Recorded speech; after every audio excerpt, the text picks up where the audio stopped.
Welcome to Her True Stories, where every story is a testament to the power of perseverance, hope, and the unstoppable spirit of women. Here, we share true tales of resilience and reinvention, stories that prove, no matter how dark the night, a woman's dawn can always break through. Today's story is about Eleanor, a 72-year-old woman who discovered that sometimes the cruelest betrayals lead to the most beautiful revenges. If you believe in the beauty of comebacks and the power of second chances, you're in the right place. The spit hit my cheek like a slap from hell itself, warm and degrading, sliding down toward my jaw as my family, my own blood, stood there like spectators at a Roman execution. My name is Eleanor Matthews, and at 72 years old, I thought I knew what family meant. I thought loyalty was bred in the bone. I was wrong about so many things, but I was about to become very, very right about revenge. That moment of humiliation became the catalyst for the most satisfying transformation of my life. If stories of resilience, justice, and a woman's quiet revenge through wisdom inspire you, please subscribe to Her True Stories and hit the notification bell so you never miss a tale that just might change your life. My story begins in the kind of suburban paradise that looks perfect from the outside: manicured lawns, white picket dreams, and family dinners every Sunday. I'm Eleanor Matthews, and at 72, I had built what I thought was a beautiful legacy. My late husband William and I had worked our fingers to the bone for 45 years, building a successful construction business from nothing but determination and calloused hands. The crown jewel of our empire was the family estate, a sprawling Victorian home on 15 acres in Connecticut, worth just over $3 million. William had passed away 4 years ago in March 2021, leaving me not just heartbroken, but holding the reins of everything we'd built together.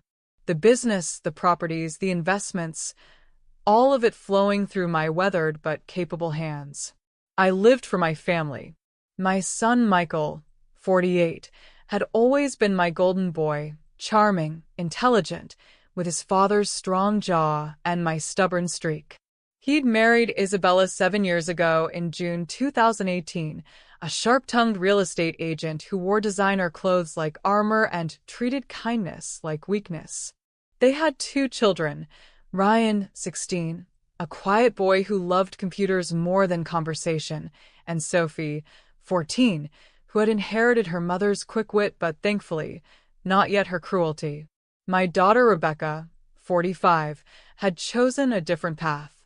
She'd married young to her college sweetheart Thomas, a gentle accountant who worshipped the ground she walked on. They'd been trying for children for years, pouring their hearts and savings into fertility treatments that never quite worked. Rebecca had grown brittle with disappointment, her once bright laugh now forced, her eyes holding shadows that broke my heart. Every Sunday since William's death, we gathered around my dining room table, the same mahogany table where William had proposed 47 years ago in 1978. I'd cook for hours: beef roast with Yorkshire pudding, green bean casserole, apple pie made from the trees in our backyard. These dinners were my church, my purpose, my weekly proof that family was the only wealth that mattered. But families, I was about to learn, can be the cruelest creditors of all. The first crack in my perfect world appeared on a gray October afternoon in 2024. I was in my garden, deadheading the last roses of the season, when Isabella's BMW crunched up the gravel driveway. She climbed out wearing a white wool coat that probably cost more than most people's monthly salary, her blonde hair styled in that perfect bob that never moved, even in the wind. "Eleanor," she called, her voice carrying that particular tone she used when she wanted something. "We need to talk." I should have known then. Should have recognized the predator's smile, the way her eyes calculated rather than connected. But I was still operating under the old rules, the ones where family meant safety, where blood meant loyalty. "Of course, dear," I said, brushing soil from my gardening gloves. "Come in. I'll make coffee." We sat in my kitchen, the same kitchen where I'd bandaged scraped knees and celebrated report cards, where William had kissed me goodbye every morning for 4 decades. Isabella perched on the edge of her chair like she was afraid my modest furniture might contaminate her expensive clothes. "Eleanor, Michael and I have been talking," she began, stirring her coffee with mechanical precision. "About your situation." "My situation?" I kept my voice light, but something cold was already spreading through my chest. "You're 72, living alone in this big house. It's not safe. What if you fell? What if something happened?" Her concerns sounded practiced, rehearsed. "We think it's time you considered alternatives." The word hung in the air like a curse. I'd heard it before, whispered in grocery store lines and beauty parlors. Alternatives. As if a woman's life was a problem to be solved rather than a story still being written. "I'm perfectly capable of caring for myself," I said, my voice sharper than intended. Isabella's smile tightened. "Of course you are. But think about Ryan and Sophie. This house could secure their college funds, their futures. And there are lovely senior communities." Senior communities. I repeated the words like they tasted bitter. "Active adult communities," she corrected quickly. "With activities, people your own age. You'd be happier." What she meant was, you'd be contained, manageable, out of the way. I showed her to the door with politeness stretched thin as tissue paper. But that night, lying in the bed I'd shared with William, I stared at the ceiling and wondered when I'd become a problem to be solved instead of a person to be loved. The second crack came a month later, during Thanksgiving dinner in November 2024. The whole family was there, crowded around my table, eating the meal I'd spent 2 days preparing. The conversation was flowing. Rebecca was sharing news about her latest promotion. Thomas was telling a funny story about a client. Even Ryan was engaged, describing some computer project that had the adults nodding and pretending to understand. Then Michael cleared his throat. "Mom," he said, and the table went quiet. "Isabella and I have been looking at some properties." I kept carving the turkey, my hands steady even as my heart began to race. "Oh? Planning to move?" "Not us," Michael said carefully. "For you." The knife slipped, just slightly but enough that Rebecca noticed. She frowned, looking between her brother and me. "There's this beautiful place called Sunset Manor." Isabella jumped in, her voice bright with false enthusiasm. "It's specifically designed for active seniors. They have a pool, activities, a community center." "You want to put Mom in a nursing home?" Rebecca's fork clattered against her plate. "It's not a nursing home," Michael said quickly. "It's independent living. Very upscale." "I don't want to live anywhere else," I said quietly. "This is my home." "Mom, be reasonable," Michael pressed. "You're rattling around in this big place alone. It's not practical." Practical. There was that word again, the one that seemed to trump love, history, and a woman's right to choose her own life. "Besides," Isabella added, her voice dropping to that conspiratorial tone people use when they're about to say something cruel, "maintaining this place is expensive. The property taxes alone could fund Ryan and Sophie's entire college education." And there it was, the real reason, naked and shameless. My home wasn't my sanctuary. It was their inheritance, and they were tired of waiting for me to die to claim it. The dinner continued, but the joy had leaked out of it like air from a punctured balloon. Ryan kept glancing at me with troubled eyes, and Sophie had gone completely silent. Rebecca and Thomas exchanged worried looks across the table, but said nothing more. That night, after everyone had gone home with their leftover containers and strained smiles, I walked through my empty house and felt like a stranger in my own life.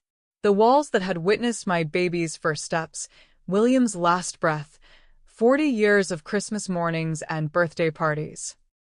Apparently, they were just obstacles to someone else's financial planning. I was about to discover that when family starts seeing you as a burden, they can justify almost anything. Even betrayal. Even cruelty.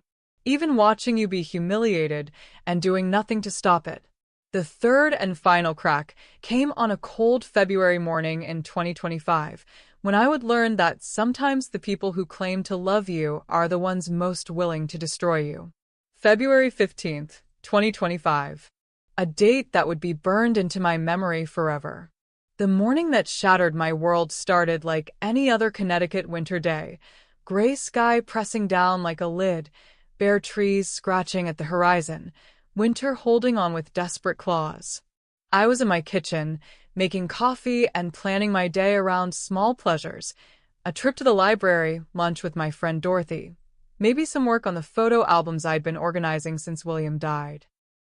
I'd been finding solace in those albums lately, revisiting better times when Michael's smiles were genuine and Isabella hadn't yet learned to calculate the worth of my love in dollars and cents. The pictures told a different story than the one currently unfolding. Birthday parties where everyone laughed, holidays where hugs weren't measured, vacations where we were a family instead of a collection of competing interests. The doorbell rang at exactly 9:30, which should have been my first warning. Unannounced visits were rare in my world, and precise timing usually meant official business. I opened the door to find Michael, Isabella, and, surprisingly, Rebecca and Thomas standing on my front porch like a delegation of bad news. "Good morning, Mom," Michael said, but his smile looked painted on, thin and artificial. "This is unexpected," I replied, stepping back to let them in. "Is everything all right?" They filed into my living room with the solemnity of pallbearers, arranging themselves on my furniture like they were preparing for battle. Michael sat forward on the edge of the couch, his hands clasped so tightly his knuckles were white. Isabella perched beside him, her back straight as a ruler, her purse clutched in her lap like a weapon. Rebecca and Thomas took the chairs by the window, their faces apologetic but determined. "Mom, we need to talk," Michael began, his voice carrying the tone of someone who'd rehearsed this speech. "We've all been talking, and we're concerned about you. All of you." I looked at Rebecca, searching her face for some sign of the daughter who used to confide in me, who used to seek my advice about everything from career choices to nail polish colors. She couldn't meet my eyes. "We think it's time," Isabella said, pulling a folder from her purse with the efficiency of someone producing evidence. "We've found the perfect place for you. Sunset Manor has an opening, and if we act quickly—" "I've told you I'm not interested in moving," I said firmly, settling into William's old recliner like I was claiming territory. "Mom, you can't keep living in denial," Michael pressed. "You're 72 years old, living alone in a house that's too big for you. What happens when you can't maintain it anymore? What happens when you fall and no one finds you for days?" The way he said it, like my age was a disease, like my independence was a delusion, made something cold and hard form in my chest. But it was Rebecca who delivered the killing blow. "Mom, we're not asking anymore," she said quietly. "We've already put the deposit down." The words hit me like a physical blow. "You've what?" "The deposit is refundable if you change your mind in the next 48 hours, Thomas added quickly, his accountant's mind focused on the fine print. "But, Eleanor, you really should consider this seriously." "Consider what seriously?" "Being discarded like an old piece of furniture?" My voice was rising, years of suppressed frustration finally finding their way to the surface. "This is my home. William and I built this life together. These walls hold our history, our memories." "Mom, you're being emotional," Michael interrupted, using the dismissive tone men have perfected for generations when women dare to have feelings about their own lives. "Emotional?" I stood up, my hands trembling not with age but with rage. "I'm being emotional because my own children are trying to warehouse me like I'm some burden they can't wait to be rid of." "That's not fair," Isabella snapped, her mask of concern finally slipping. We're thinking about what's best for everyone. Do you have any idea what this house costs to maintain? The property taxes alone are astronomical. The heating bills, the upkeep. Money, I said flatly. This is about money. It's about practicality, Michael insisted. Mom, you're sitting on a fortune while we're all struggling to make ends meet. Ryan needs a new car. Sophie wants to take dance lessons. Rebecca and Thomas are still paying off their fertility treatments. And you want me to solve your financial problems by giving up my home? The silence that followed was answer enough. I looked at each of their faces, my son, who I'd carried for 9 months and raised with more love than I knew I possessed, my daughter, who I'd rocked through nightmares and cheered through soccer games, my son-in-law, who I'd welcomed as my own, my daughter-in-law, who I'd tried so hard to love despite her sharp edges. They were looking at me like I was a problem to be solved, an obstacle to their happiness, a selfish old woman standing between them and their rightful inheritance. I see, I said quietly. And if I refuse? Michael and Isabella exchanged a look that made my blood run cold. Mom, Michael said carefully, we've consulted with a lawyer. If you're deemed unable to make sound decisions about your welfare, you have me declared incompetent? The words came out as a whisper, but they seemed to echo in the room like a scream. It wouldn't come to that, Rebecca said quickly, but her voice shook. Mom, please just consider the community. It might be good for you to be around people your own age, to have activities.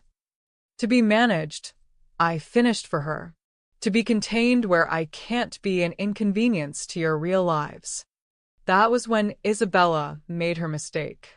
That was when she revealed exactly what she thought of me, of my feelings, of my right to make my own choices. She stood up abruptly, her composure cracking like ice under pressure. Oh, for God's sake, Eleanor, stop being so dramatic. You act like we're asking you to die. We're offering you a nice, safe place to live out your remaining years without being a burden on anyone. A burden, I repeated, the word cutting through me like glass. Yes, a burden. Isabella's voice rose, years of suppressed irritation finally erupting. Do you think Michael enjoys worrying about you every single day? Do you think it's fair that we have to plan our lives around your stubborn refusal to accept reality? The room went deadly quiet.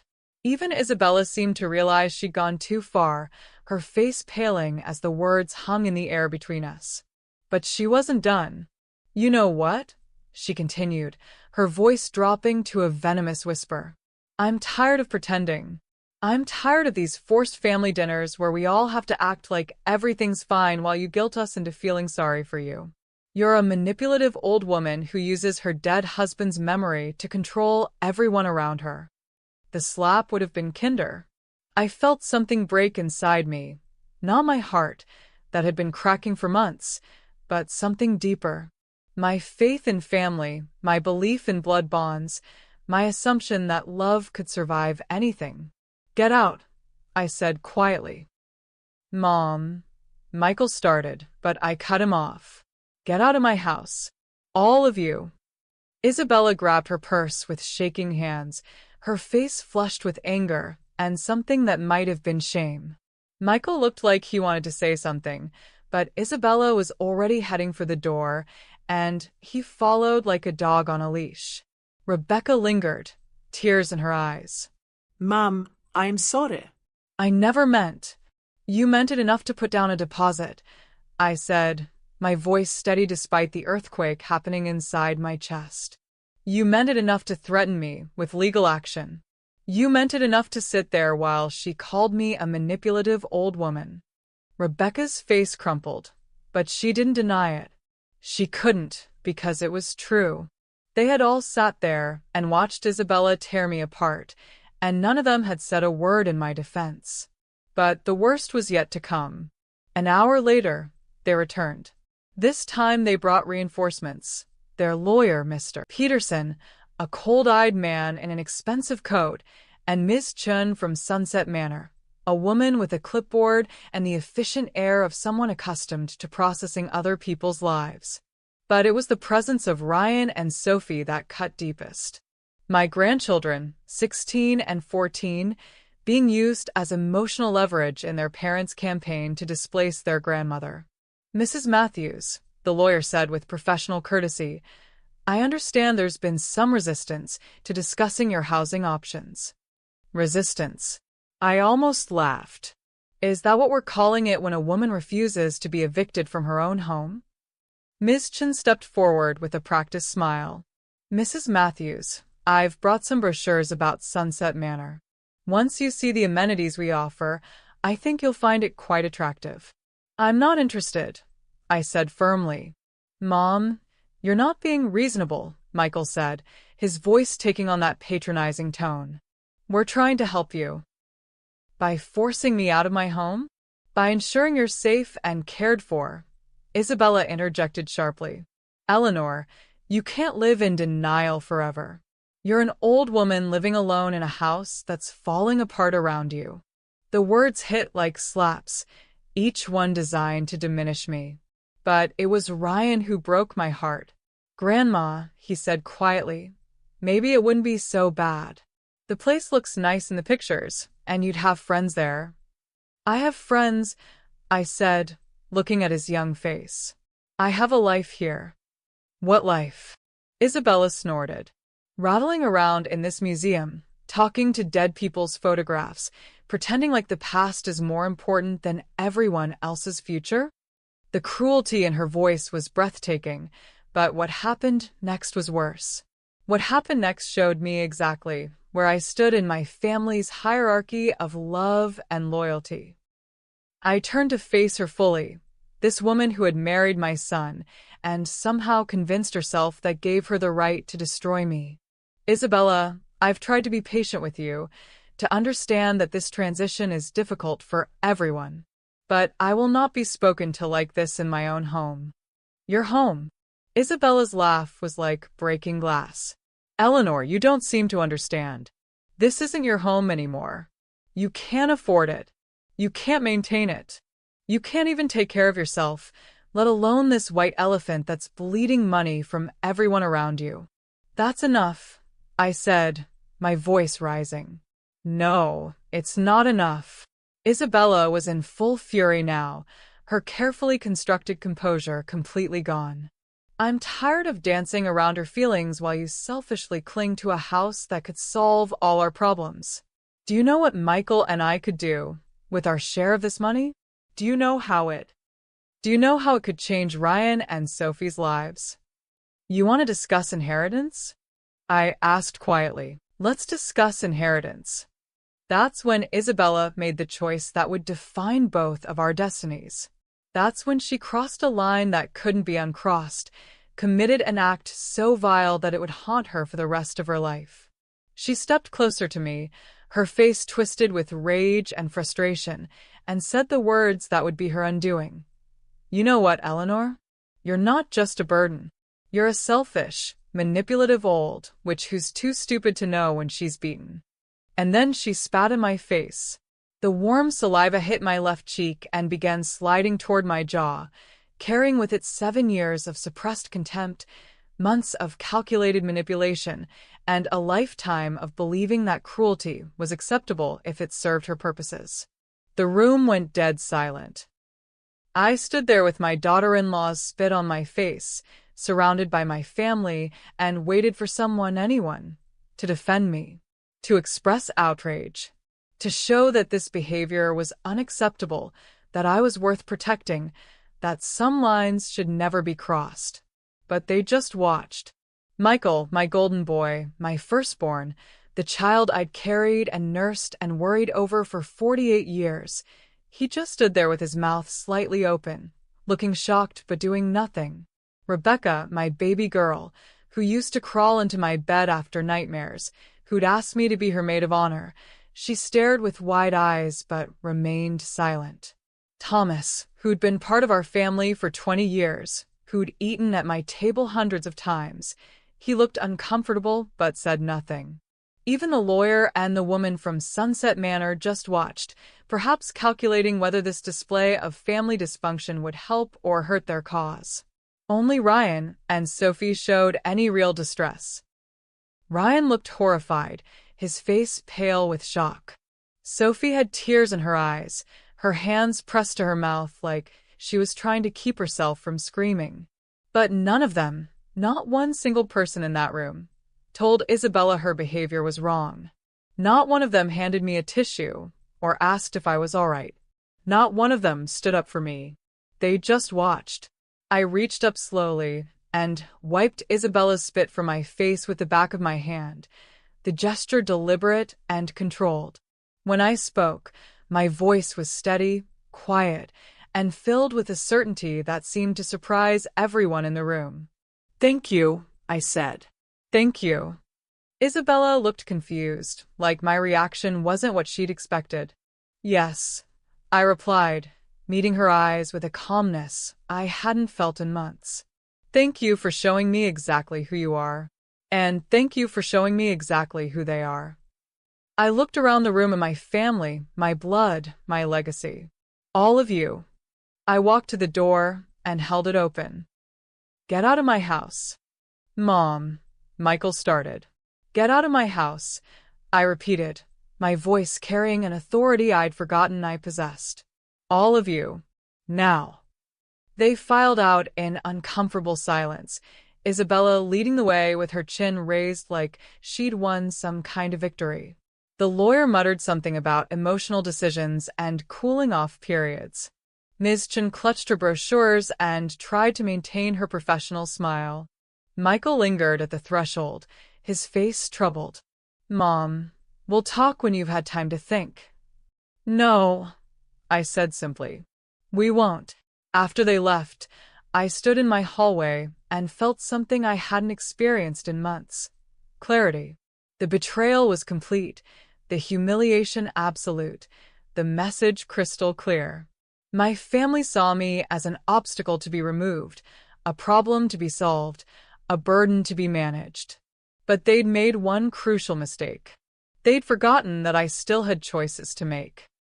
And I was about to make the most important choice of my life. The silence after they left was different from the comfortable quiet I'd grown used to since William's passing. This silence had teeth.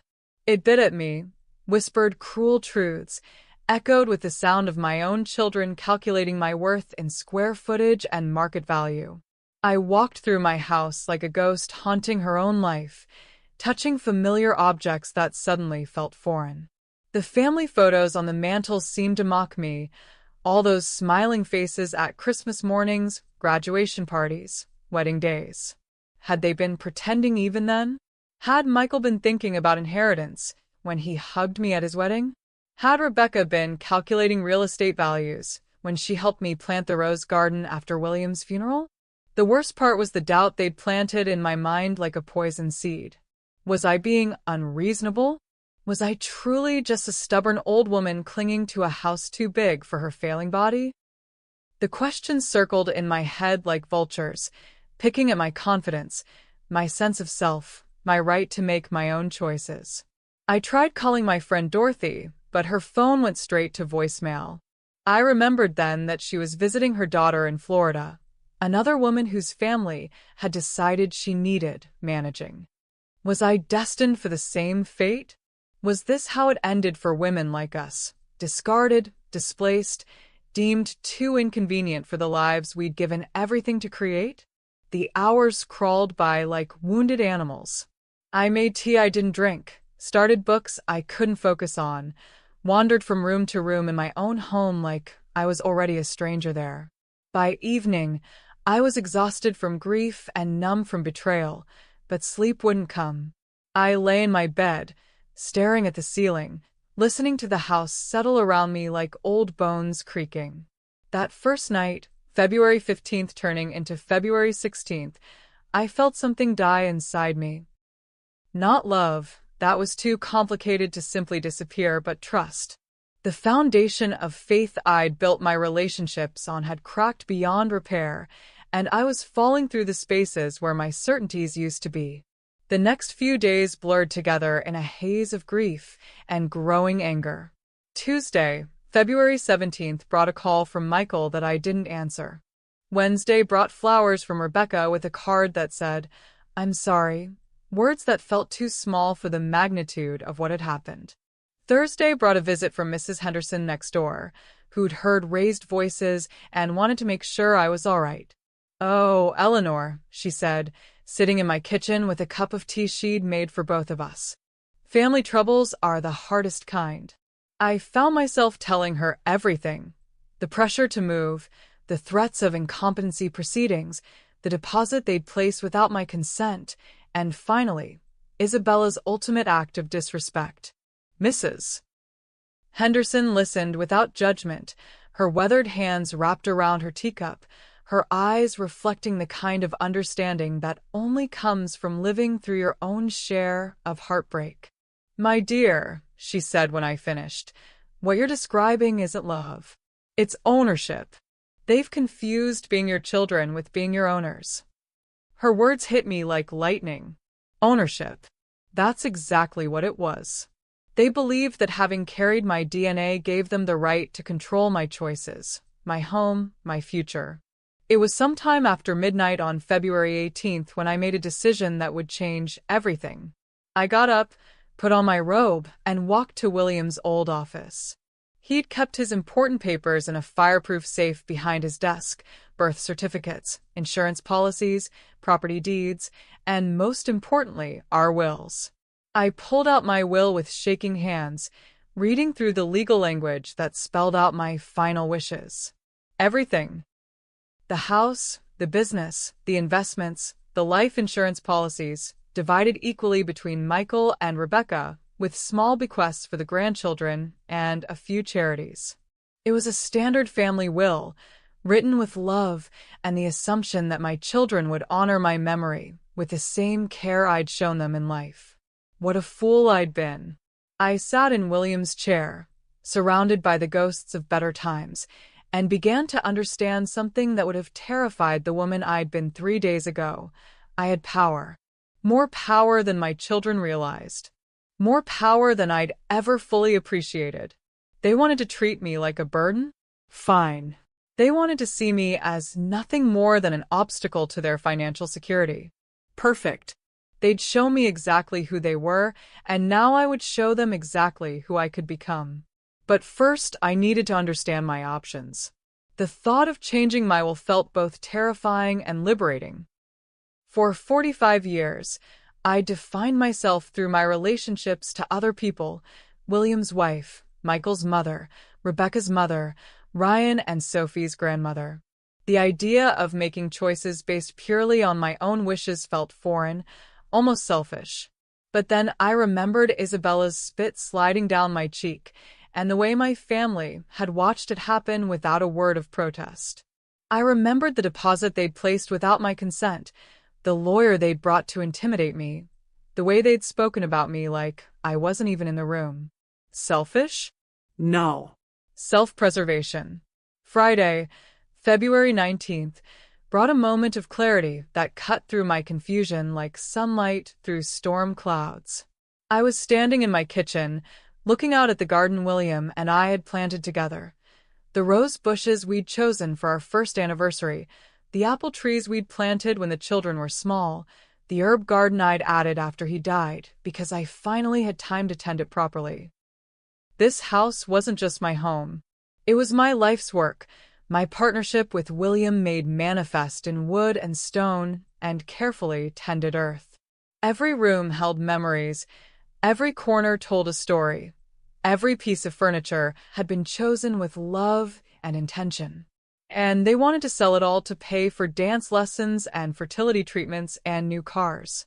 The rage that filled me then was clean and pure and absolutely justified. They had no right. None at all. That afternoon, I did something I hadn't done since William died. I drove to town by myself, something my children had been increasingly discouraging. I parked in front of the library and spent 2 hours researching estate planning, elder law, and my rights as a property owner. What I learned both frightened and empowered me. I had absolute control over my assets as long as I was mentally competent. No one could force me to move, force me to sell, or force me to distribute my wealth in any particular way. The threats about incompetency proceedings would require substantial medical evidence that simply didn't exist. I was sharp, healthy, and fully capable of managing my own affairs. But more importantly, I learned about something called a no contest clause, a provision that could be written into a will that would automatically disinherit anyone who challenged it in court. It was like a legal poison pill, designed to prevent the exact kind of inheritance battle my children seemed to be positioning themselves for. Saturday, February 20th, I made the first phone call that would begin my transformation from victim to victor. Catherine Mills, attorney at law. The voice on the other end said, "Ms. Mills, my name is Eleanor Matthews. I need help protecting myself from my family." Catherine Mills was younger than I'd expected, probably in her early 40s, with steel gray hair pulled back in an efficient bun and eyes that missed nothing. We met in her downtown office on Monday, February 22nd, and I told her everything. The pressure to move, the threats of incompetency proceedings, the deposit they'd placed without my consent, and finally, Isabella's ultimate act of disrespect. "Mrs. Matthews," Catherine said when I finished, her fingers steepled in front of her face, "what you're describing is a form of elder abuse. The financial coercion, the threats, the psychological manipulation, these are all recognized patterns." "I don't want to press charges," I said quickly. "I just want to protect myself." "Understood. But I want you to know that you have legal recourse if you choose to pursue it." She pulled out a legal pad and began making notes. "Now, tell me about your current will." I described the standard family document William and I had created, with everything divided equally between our children. Catherine listened without judgment, occasionally asking clarifying questions about asset values and beneficiary designations. "And you want to change this?" she asked. "I want to explore my options," I said carefully. "I want to understand what power I actually have in this situation." Catherine smiled for the first time since I'd arrived. "Mrs. Matthews, you have more power than you realize. This is your estate, your property, your decision. No one can force you to move, and no one can force you to distribute your assets in any particular way." "What about their threat to have me declared incompetent?" "Based on what you've told me, that would be extremely difficult to prove. You're clearly lucid, you're managing your own affairs, you have no signs of dementia or mental incapacity. They need medical evidence and court approval, and frankly, the fact that they put down a deposit without your consent would work against them, not for you." For the first time in a week, I felt something lighter than despair stirring in my chest. "So I can change my will?" "You can do whatever you want with your will, as long as you're of sound mind. You can leave everything to charity. You can leave it all to one child. You can leave it to your pets if you want to. It's your property, your choice." "And they couldn't contest it?" Catherine considered this carefully. "Well, contests are difficult and expensive. They'd have to prove either that you weren't mentally competent when you made the changes, or that you were under undue influence. Given what you've told me about their behavior, I'd say they'd have a very hard time making either case. And if we include a no contest clause." "What's that?"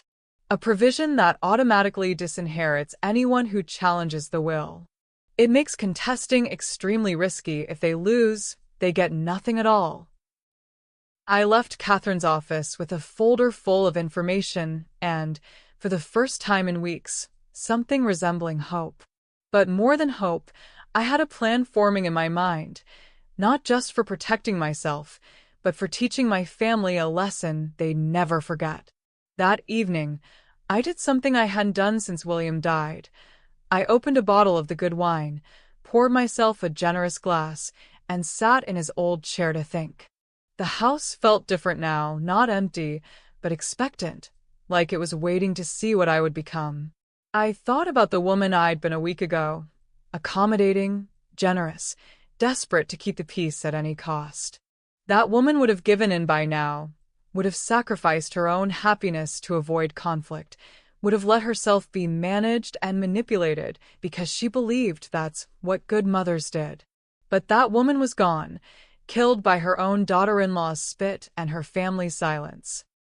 The woman I was becoming was someone new, someone harder, someone who understood that love without respect was just another form of servitude. This new woman had been forged in the fire of betrayal, tempered by humiliation, and sharpened by the clear-eyed recognition that sometimes the people who claim to love you are the ones most willing to destroy you. This new woman had plans. Tuesday, February 23rd, marked exactly 1 week since Isabella had spat in my face. 1 week since my family had watched it happen and done nothing. 1 week since I'd learned what I was really worth to the people I'd sacrificed everything for. It was also the day I decided to fight back. I called Catherine Mills and scheduled another appointment. I want to make some changes, I told her. Significant changes. How significant? She asked. I want to rewrite everything.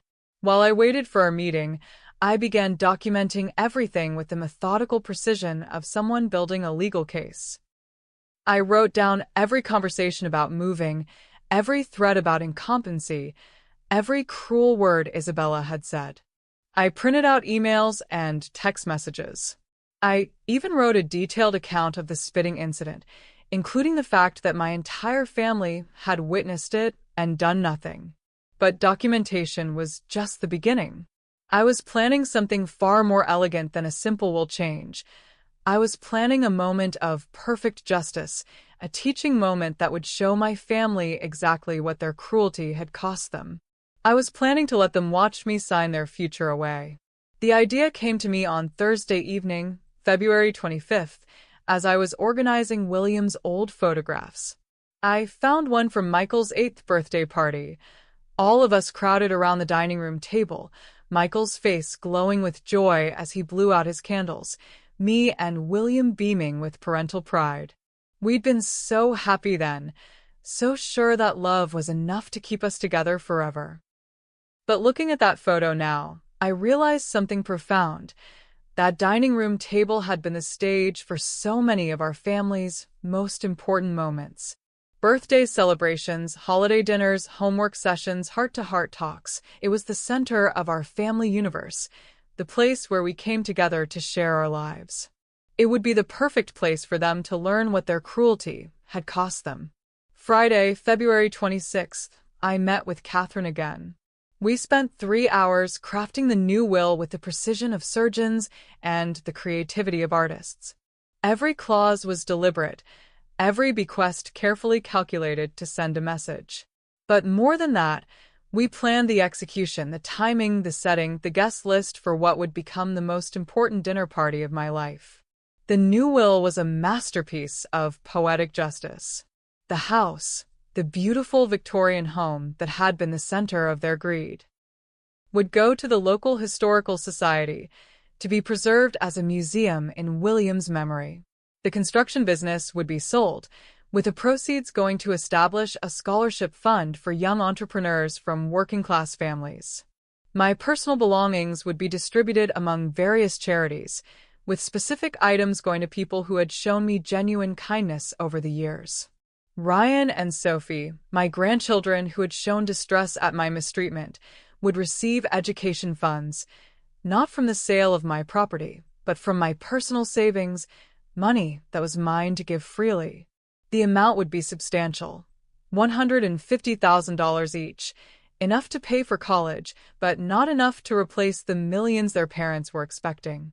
Michael and Rebecca would receive exactly what their behavior had earned them, $1 each, and a letter explaining why. But the crown jewel of my new estate plan was a provision that would take effect immediately upon my death. Anyone who contested the will would forfeit even their $1 inheritance and be responsible for all legal fees associated with the estate. It was Catherine's suggestion, a legal poison pill that would make challenging my final wishes both expensive and ultimately pointless. This is airtight, Catherine assured me as we reviewed the final draft on Monday, March 1st. And frankly, it's one of the most satisfying documents I've ever helped create. Now comes the hard part, I said, getting them all here to witness it. But as it turned out, that wasn't hard at all. It was actually pathetically easy. I called Michael on Tuesday evening, March 2nd, keeping my voice carefully neutral. "I've been thinking about what you all said," I told him. "About Sunset Manor, about making changes. I'd like the family to come for dinner this Sunday so we can discuss it properly." The relief in his voice was palpable. "Mom, that's wonderful. I'm so glad you're being reasonable about this." Reasonable. The word tasted like ashes in my mouth, but I swallowed my anger and stayed focused on my goal. "I'll cook," I said. "Like old times. And Michael? Bring Isabella. I think it's important that we clear the air between us." "Are you sure? She feels terrible about what happened." "I'm sure," I said, cutting him off. The lie came easily. Isabella felt many things, but remorse wasn't one of them. "We're family. We need to work this out." I called Rebecca next, using the same script. She was more hesitant than Michael, her guilt making her cautious, but she agreed to come when I mentioned that we needed to discuss practical matters as a family. By Wednesday, I had confirmations from everyone: Michael, Isabella, Ryan, and Sophie. Rebecca and Thomas. All of them would be there, gathered around my dining room table for what they thought would be my surrender. They had no idea they were coming to witness their own disinheritance. The intervening days passed with crystalline clarity. I cleaned my house with the thoroughness of someone preparing for royalty, polished the silver that had been my grandmother's, pressed the good linens that I'd been saving for special occasions. I planned a menu that would showcase everything I'd learned in 72 years of cooking: beef Wellington with roasted vegetables, fresh bread, apple tart with ice cream made from scratch. If this was going to be my last family dinner, it would be perfect. Catherine came by on Saturday, March 6th, to go over the final details. The new will was ready, signed and witnessed by her staff, legally binding and completely valid. But I'd also had her prepare a second copy, one that I would sign during dinner with my family as witnesses. "You understand," Catherine said carefully, "that the will is already legal. This signing is purely for dramatic effect." "I understand," I said, "but sometimes drama is necessary to drive a point home." "And you're absolutely certain about this? Once you show them that document, there's no going back. This will destroy your relationship with your children permanently." I looked around my beautiful dining room, remembering all the meals I'd shared here with people who had ultimately decided I was worth less than the property values I represented.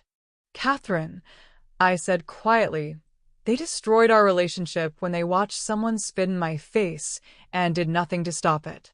I'm just making it official." Saturday night, I lay in bed for the last time as a woman with children who thought they could inherit her life along with her possessions. Tomorrow, they would learn that love cannot be taken for granted, that respect cannot be demanded, and that cruelty always, always comes with a price. Tomorrow, I would show them exactly what they had lost.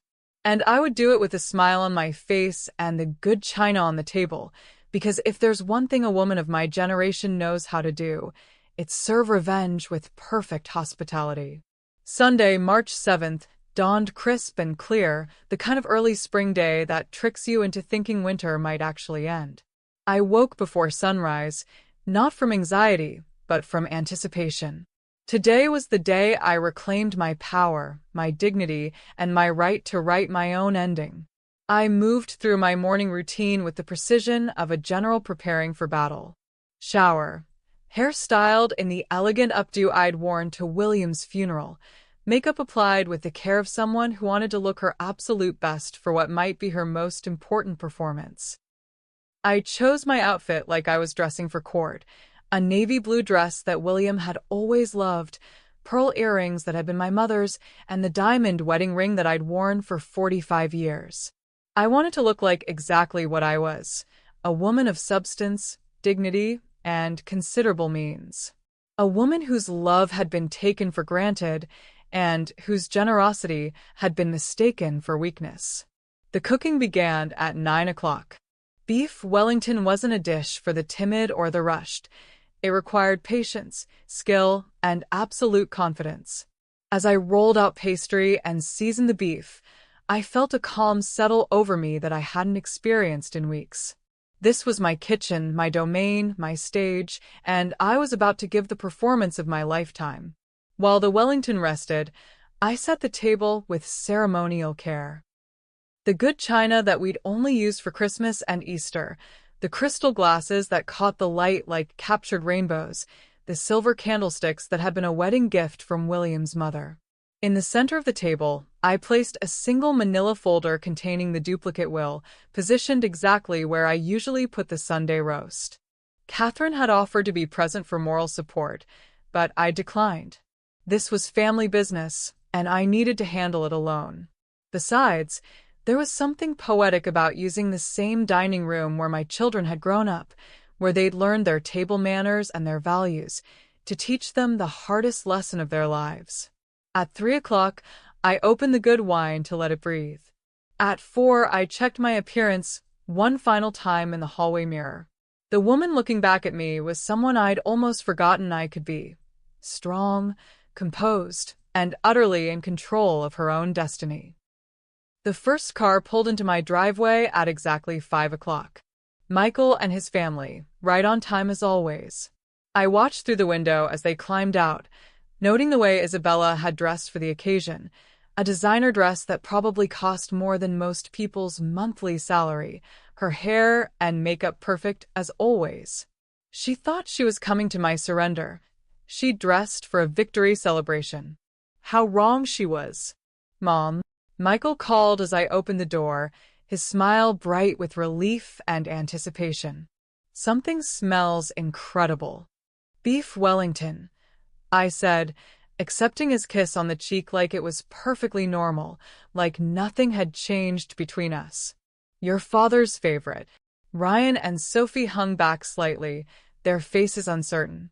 They'd witnessed the scene 3 weeks ago, and teenage intuition told them that everything wasn't quite as resolved as their parents believed. Smart children. They'd inherited more than just their grandfather's eyes. "Grandma," Sophie said tentatively, Are you okay?" "I'm perfect, sweetheart," I replied, and for the first time in weeks, I meant it. "Come in, all of you. Rebecca and Thomas should be here soon." Isabella entered my house like she was inspecting property she already owned, her eyes calculating square footage and renovation potential. "Eleanor," she said with a smile that didn't reach her eyes, "thank you so much for inviting us.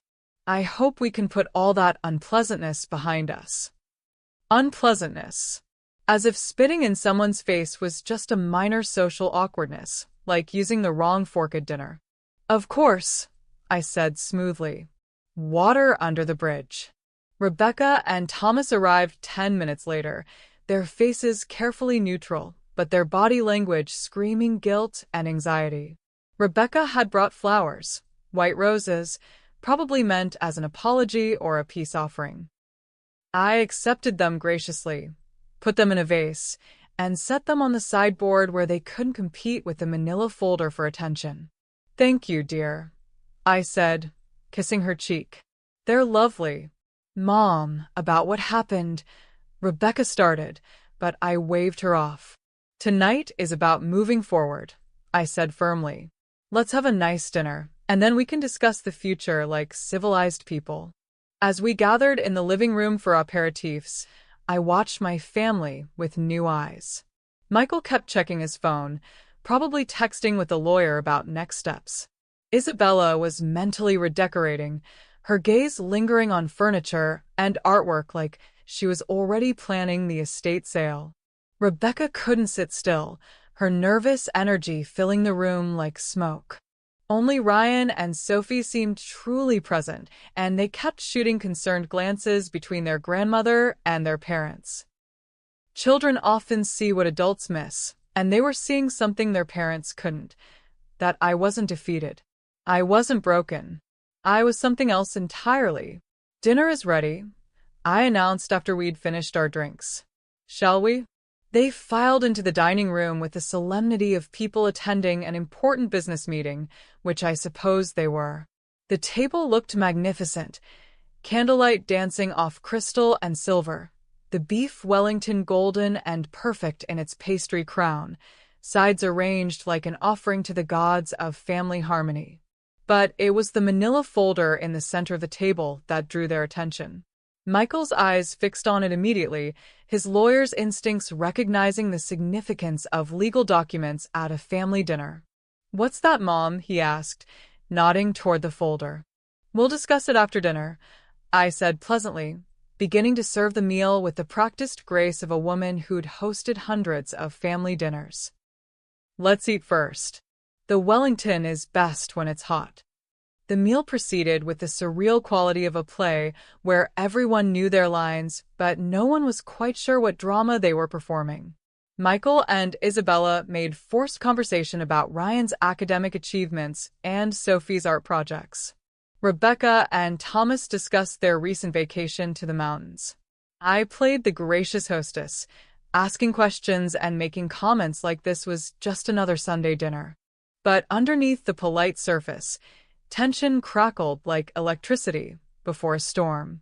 Every few minutes, someone's eyes would drift to the manila folder, and I would smile and redirect their attention to the food, the weather, anything but the document that would soon rewrite all their expectations.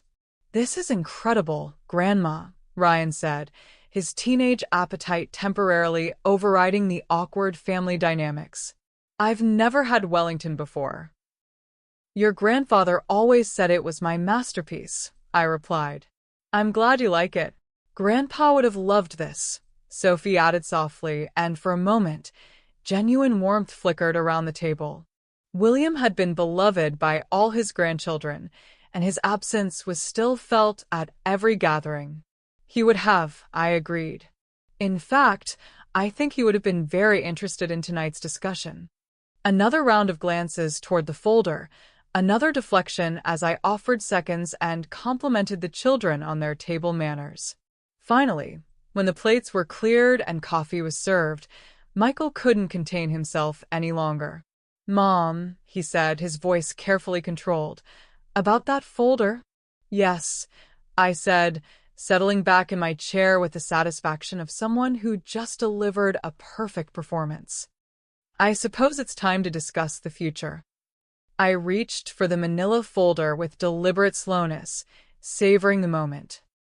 Around the table, 6 faces watched me with varying degrees of anticipation, anxiety, and greed.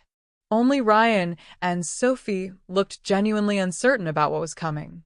"As you all know," I began, opening the folder and removing the documents inside, "recent events have caused me to reconsider many things. My living situation, my relationships, and yes, my final wishes." Michael leaned forward eagerly. "Mom, we're so glad you're being reasonable about this.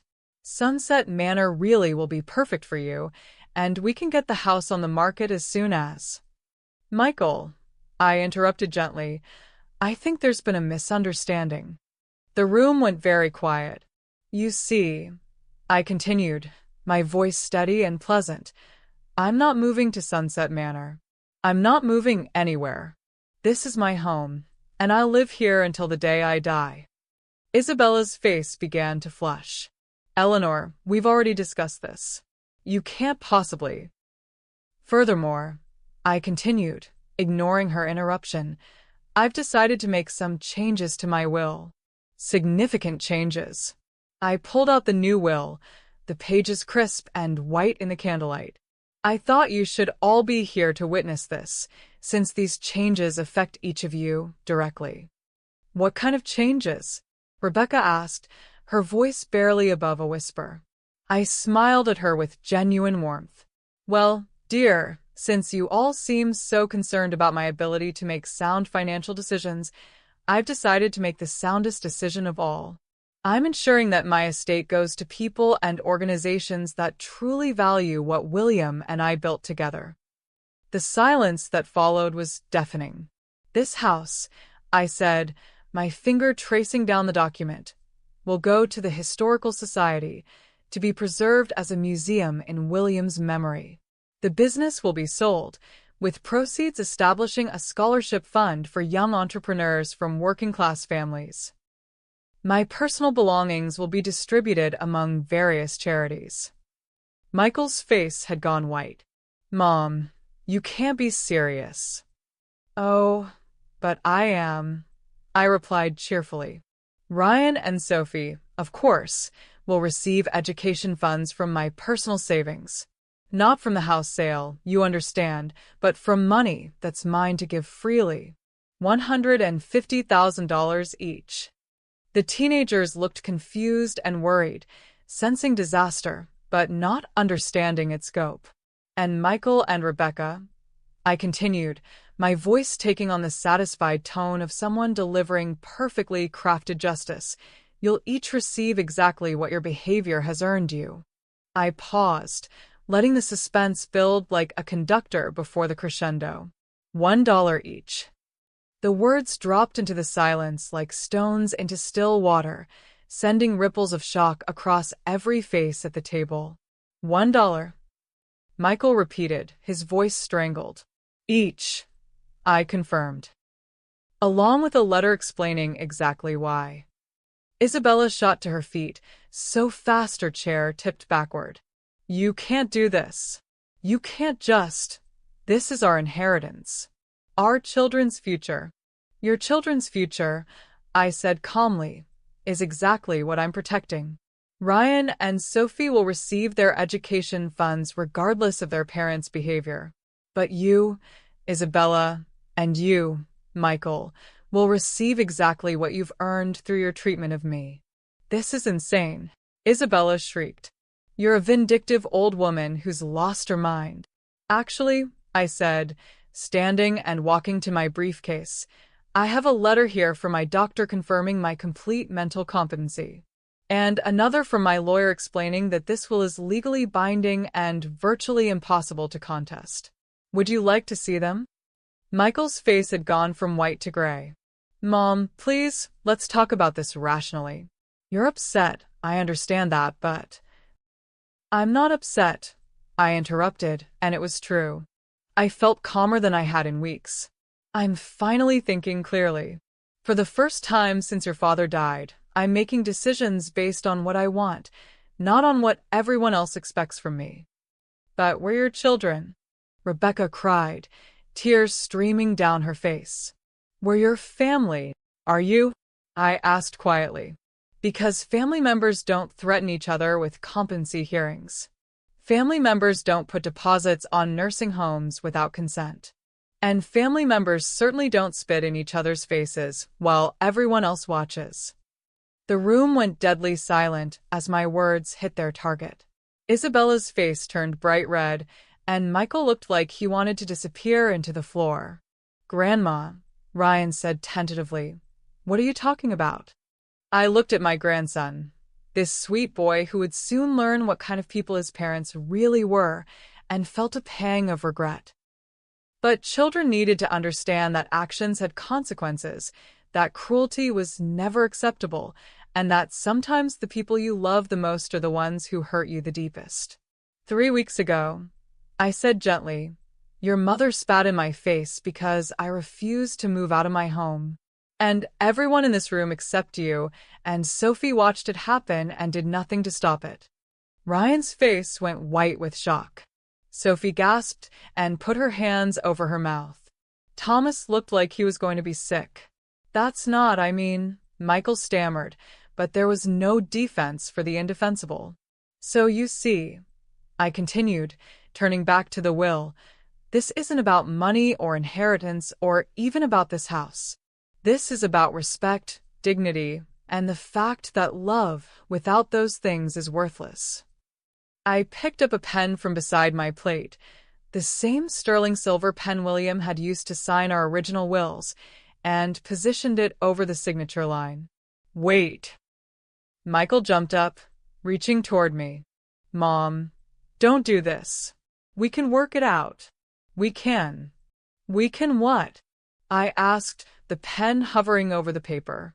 Pretend it never happened? Go back to Sunday dinners where you all smile and pretend to love me while calculating how much longer you have to wait for me to die.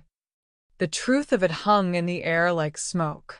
No one could deny it because they all knew it was accurate. This is what I want, I said firmly. This is my choice, made by a woman of sound mind who's tired of being treated like a burden by people who should cherish her. And with that, I signed my name to the new will with a flourish that would have made William proud. The silence that followed was broken only by Sophie's quiet crying and the sound of Isabella gathering her purse with shaking hands. This isn't over, Isabella hissed as she headed for the door. We'll contest this. We'll prove you're not competent. You'll lose, I said calmly. And according to the terms of the will, anyone who contests it forfeits even their $1 inheritance and becomes responsible for all legal fees. So please, by all means, try. Michael stood frozen for a long moment, staring at the signed will like it was a death sentence. Which, in a way, it was. The death of his expectations, his financial plans, his assumption that family loyalty could be taken for granted. How could you do this to us? He whispered. I didn't do this to you, I replied.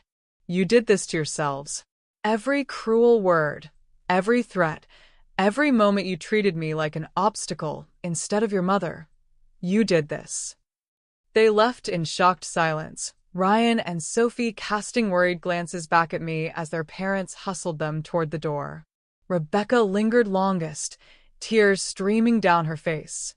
Mom, she sobbed. I'm sorry. I'm so sorry. I know you are, sweetheart, I said gently. But sorry doesn't undo the watching. Sorry doesn't undo the silence when I needed someone to defend me. After they were gone, I sat alone in my dining room, surrounded by the remnants of what had been either the best or worst family dinner of my life, depending on your perspective. The candles were still burning, the good china still gleaming, the manila folder still open to display my new will. I felt something I hadn't experienced in weeks. Peace. For the first time since William died, I was exactly where I wanted to be, making exactly the choices I wanted to make, free from the expectations and manipulations of people who had confused love with obligation. I was finally, truly, completely myself. And tomorrow, I would begin the most interesting chapter of my life. The week following what I privately called the Dinner of Justice unfolded with the strange quietude that follows a tornado. Everything looked the same on the surface, but the landscape had been fundamentally altered. My phone sat silent on the kitchen counter, no longer buzzing with Michael's calls or chiming with Rebecca's guilt-ridden text messages. The sudden absence of their pressure felt like taking off shoes that had been too tight for months. I spent those first few days in a state of suspended animation, waiting to feel regret or doubt, or the crushing loneliness I'd been told would consume me if I dared to stand up for myself. Instead, I felt something unexpected. Relief so profound it was almost physical, like finally being able to breathe after holding my breath for years. On Thursday morning, March 11th, as I was having my coffee and reading the newspaper in blessed silence, my doorbell rang. Through the window, I saw a police car in my driveway, and for a moment, my heart stuttered. Had they actually done it? Had my children tried to have me arrested for, what? Refusing to be a victim? But the officer at my door was smiling, and he wasn't alone. A middle-aged woman in a business suit stood beside him, holding a briefcase and looking official but kind. Mrs. Matthews? I'm Officer Rodriguez, and this is Sarah Chen from Adult Protective Services. We received a call expressing concern about your welfare. Of course they had. When all else fails, send the authorities. It was such a predictable move that I almost laughed. Please come in, I said, opening the door wide. I assume this is about my family's concerns regarding my mental competency? Officer Rodriguez and Ms. Chun exchanged glances. You're aware of the complaint? Ms. Chun asked. I'd have been surprised if there hadn't been one, I replied, leading them into my living room. My children are upset that I've chosen to revise my will. They seem to believe that any decision that doesn't benefit them financially must be evidence of mental decline. I offered them coffee, which they accepted, and spent the next hour walking them through my home, my finances, my daily routine, and my recent legal decisions. I showed them my medical records, my bank statements, my correspondence with Catherine Mills. I explained the situation that had led to my will change with the same calm precision I'd used to describe a recipe. Mrs. Matthews, Miss Chun said finally, I have to tell you, this is one of the most clear-cut cases I've ever investigated. You're obviously competent, your decisions are well-reasoned, and your living situation is exemplary. The complaint, Officer Rodriguez added with a slight smile, mentioned that you were living in squalor and unable to care for yourself. This house is immaculate, and you're clearly in excellent health. My daughter-in-law has a vivid imagination, I said dryly. After they left, with assurances that the case would be closed and documented as unfounded, I felt something shift inside me. The last vestige of doubt about my choices dissolved, replaced by something harder and more durable, the certainty that I was not just right, but righteous. That afternoon, I called Catherine Mills. How did you know they'd call APS? She asked after I told her about the visit.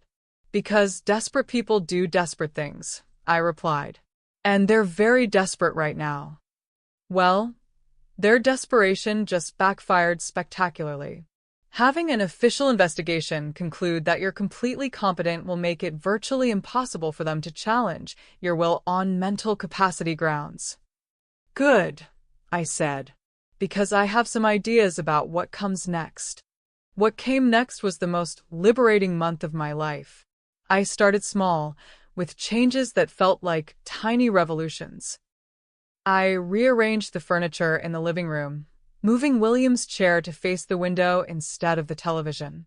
I bought new bedding in colors I loved, deep purple and silver, instead of the beige William had preferred. I cleared out the spare bedroom that had been designated as the grandchildren's room and turned it into an art studio, something I'd always wanted but never felt I could justify. But the real changes went deeper than decoration. I began reaching out to old friends I'd lost touch with during the years when family obligations consumed all my time and energy. Dorothy was back from Florida and thrilled to reconnect. Margaret from the church auxiliary invited me to rejoin the Historical Society committee. I said yes to invitations I would have declined before, afraid of being away from home when Michael might need something or Rebecca might call in crisis. I discovered something remarkable. I had a life outside of being a mother and grandmother. I had interests, opinions, and talents that existed independently of my family relationships. The woman I'd been before I had children was still there, just buried under decades of self-sacrifice and other people's expectations. 2 weeks after the APS visit, I made a decision that surprised even me. I applied to volunteer at the local literacy center. I'd been a high school English teacher before I married William, and I'd always loved working with students. The director, an energetic woman named Patricia, welcomed me enthusiastically. We're always in need of experienced educators, she said during my interview on March 25th, especially ones who understand that learning doesn't stop at any particular age. My first student was a 45-year-old man named Carlos who'd immigrated from Guatemala and was working toward his GED. He was shy at first, embarrassed by his struggles with English grammar, but as we worked together week after week, I watched him grow in confidence and skill. Teaching him reminded me of something I'd forgotten. I was good at this. I had value that had nothing to do with my bank account or my real estate holdings. The work gave me purpose that felt clean and uncomplicated. Carlos didn't care about my family drama or my inheritance decisions. He cared about learning to write a proper paragraph, about understanding irregular verbs, about achieving his dream of getting his diploma. In his eyes, I wasn't a bitter old woman or a selfish mother. I was a teacher, a helper, someone who mattered. It was during one of our sessions on April 8th that I had the revelation that would change everything. Carlos was struggling with an essay about family, and he kept apologizing for his poor English, even though his writing was actually quite good. "Carlos," I said finally, "stop apologizing for not being perfect.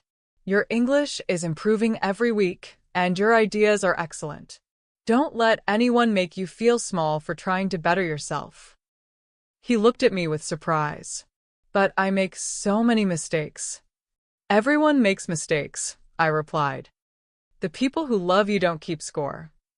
As soon as the words left my mouth, I felt their truth settle into my bones like medicine. The people who love you don't keep score. They don't add up your flaws and present you with a bill.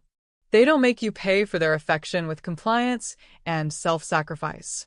My children had been keeping score for years. Every Sunday dinner I cooked was a point in their favor. Every time I babysat Ryan and Sophie was credit toward their account. Every gift I gave was a down payment on their future inheritance. But the moment I stepped outside their expectations, the moment I chose myself over their convenience, I became the villain in their story. That wasn't love. That was a transaction disguised as a relationship. Real love, the kind I was discovering with my new friends, my volunteer work, my slowly expanding world, didn't come with conditions or expectations. Dorothy didn't love me because I might leave her money someday. Patricia valued my contributions to the Literacy Center because I was good at what I did, not because she hoped to inherit something from me. Carlos appreciated my help because it changed his life, not because he saw me as a means to an end. For the first time in years, I was surrounded by people who saw me as Eleanor, not as Michael's mother or Rebecca's mother or anyone's potential benefactor. Just Eleanor, a woman with her own thoughts and dreams and worth. That night, April 8th, I called Catherine Mills. "I want to add something to my will," I said. "Another change?" "Eleanor, I should warn you that too many revisions might look suspicious." "Not a revision," I interrupted. "An addition. I want to establish a scholarship fund for adult learners at the Literacy Center. People like Carlos, who are working to better themselves despite obstacles." That's a wonderful idea. How much were you thinking?" I named a figure that made Catherine whistle softly. "Eleanor, that's a significant portion of your estate." "It's my estate," I replied simply. "And I can't think of a better way to honor William's memory than by helping people who refuse to give up on themselves." As we worked out the details over the following weeks, I felt something I'd lost track of during the months of family pressure and manipulation. Joy. Pure, uncomplicated joy at the thought of making a difference in the world, of leaving a legacy that mattered beyond family squabbles and inheritance disputes. The scholarship fund would provide education assistance for immigrants, single mothers, veterans, and anyone else whose dreams had been delayed by circumstance. It would be called the William and Eleanor Matthews Fund for Second Chances, and it would help people like Carlos turn their determination into opportunity. But more than that, it would ensure that my money went to people who understood the value of both education and respect, two things my own children had apparently forgotten how to appreciate. 3 weeks after establishing the scholarship fund, on April 29th, I received an unexpected visitor. Ryan, my 16-year-old grandson, appeared at my door on a Saturday afternoon, looking nervous and determined in the way only teenagers can manage. "Hi, Grandma," he said quietly. "Can we talk?" I invited him in, made him a sandwich, and waited for him to find his words. Ryan had always been thoughtful, preferring to think things through rather than jumping into conversation the way his sister did. "I wanted to apologize," he said finally, "for that day when she was so awful to you. I should have said something. I should have told her to stop." "Ryan," I said gently, You're 16 years old. It wasn't your responsibility to manage the adults in that room. But I knew it was wrong, he insisted. And I just sat there like everyone else. That makes me just as bad as them. Looking at his earnest face, I saw something that gave me hope. Conscience. This boy had a moral compass that his parents seemed to have misplaced somewhere along the way. What you do going forward matters more than what you didn't do that day, I told him. The question is, what kind of man do you want to become? We talked for 2 hours about family, about right and wrong, about the difference between loyalty and enabling bad behavior. Ryan told me that his parents had forbidden him and Sophie from visiting me, but that he'd ridden his bike over anyway because he couldn't stand the way things had been left. They keep saying you've lost your mind, he said hesitantly. But you seem, I don't know, happier than I've seen you in a long time. I am happier, I confirmed. For the first time in years, I'm making choices based on what I want instead of what everyone else expects from me. Even if it means losing your family? I considered his question carefully. Ryan, what does family mean to you? People who love you no matter what, he said immediately. People who have your back. Exactly. And do you think the people who threatened to have me declared incompetent because I wouldn't give up my home have my back? He was quiet for a long moment. No, he said finally. I guess they don't. When Ryan left that afternoon, he hugged me tighter than he had in years. I love you, Grandma, he said fiercely. And I'm proud of you for standing up for yourself. After he was gone, I sat in my kitchen and felt something shift in my chest. Not all of my family was lost. The next generation, at least part of it, still understood what love actually meant. That night, I called Catherine one more time. I want to increase Ryan's education fund, I said. Significantly. Any particular reason? He's going to need it, I replied. Something tells me his parents are about to learn that there are consequences for teaching your children that respect is optional. As spring bloomed into early summer, I found myself looking forward instead of backward for the first time since William's death. I had work that mattered, friends who valued me, and the deep satisfaction that comes from standing up for yourself when it would have been easier to surrender. But my family wasn't ready to accept their new reality. They were about to learn that when you underestimate a woman who's found her power, you do so at your own peril. The call came on a Tuesday morning in early May, just as the daffodils were beginning to bloom in my garden, a reminder that beauty often emerges from the darkest, coldest seasons.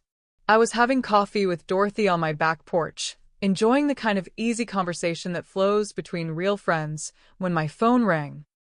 Mrs. Matthews? This is Catherine Mills. I have some interesting news. Good interesting or bad interesting? I asked, though Catherine's tone suggested she was struggling not to laugh. Oh, definitely good. Your son and daughter have retained counsel to contest your will. Dorothy raised her eyebrows as I put the call on speaker. She'd become my unofficial confidant through this whole ordeal, and her reaction to each development had helped me gauge whether I was being reasonable or vindictive. Her consistent support had been a lifeline. Let me guess, I said dryly. They're claiming mental incompetency? Among other things.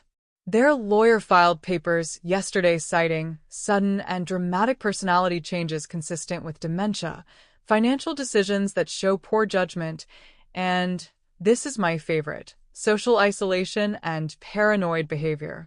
Dorothy snorted with laughter. Social isolation? Eleanor, you're busier now than you've been in years.